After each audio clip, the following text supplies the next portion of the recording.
સીબીઆઈએ 36 આરોપીઓ વિરુદ્ધ દાખલ કરી ચાર્જશીટ. 9 ડીટીડી અધિકારીઓ અને 5 ડેરી નિષ્ણાંતોની સંડોવણી. તિરુમાલા તિરુપતિ દેવસ્થાનમના વિશ્વ પ્રસિદ્ધ લડ્ડુ પ્રસાદમાં ઘીની ભેળસેળના મામલે કેન્દ્રીય તપાસ બ્યુરો સીબીઆઈની આગેવાની હેઠળની વિશેષ તપાસ ટીમે નેલ્લોરની એસીબી કોર્ટમાં અંતિમ આરોપનામું દાખલ કર્યું છે. આશરે 15 મહિનાની સઘન તપાસ બાદ રજૂ કરાયેલા દસ્તાવેજમાં કુલ 36 વ્યક્તિઓને આરોપી તરીકે નામિત કરવામાં આવ્યા છે. તપાસમાં બહાર આવ્યું છે કે વર્ષ 2019 થી 2024 દરમિયાન અંદાજે 250 કરોડ રૂપિયાની કિંમતનું 68 લાખ કિલો નકલી ઘી મંદિરમાં પધરાવવામાં આવ્યું હતું, જે ભક્તોની આસ્થા સાથે કરવામાં આવેલો એક મોટો વિશ્વાસઘાત છે. આ કેસના આરોપીઓની યાદીમાં તિરુપતિ દેવસ્થાનમના 9 ઉચ્ચ અધિકારીઓ અને 5 ડેરી નિષ્ણાંતોનો સમાવેશ થાય છે, જેમણે ખાનગી સપ્લાયર સાથે મળીને આ કૌભાંડ આચર્યું હોવાનો આક્ષેપ છે.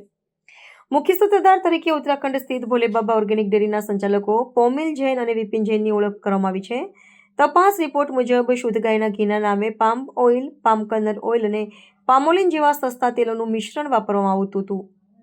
લેબોરેટરીના પરીક્ષણમાં પકડાઈ ન જવાય તે માટે તેમાં બીટા કેરોટીન અને એસિડિક એસિડ અસ્ટર જેવા રસાયણો ઉમેરીને નકલી સુગંધ અને રંગ ઉભા કરવામાં આવ્યા હતા.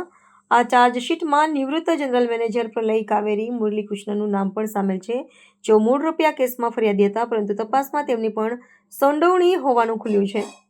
આંધ્રપ્રદેશના મુખ્યમંત્રી એન ચંદ્રબાબુ નાયડુએ સપ્ટેમ્બર 2024માં ગંભીર મુદ્દો ઉઠાવ્યો હતો. ત્યારબાદ સુપ્રીમ કોર્ટના નિર્દેશથી સીબીઆઈએ આ કેસમાં હાથમાં લીધો હતો.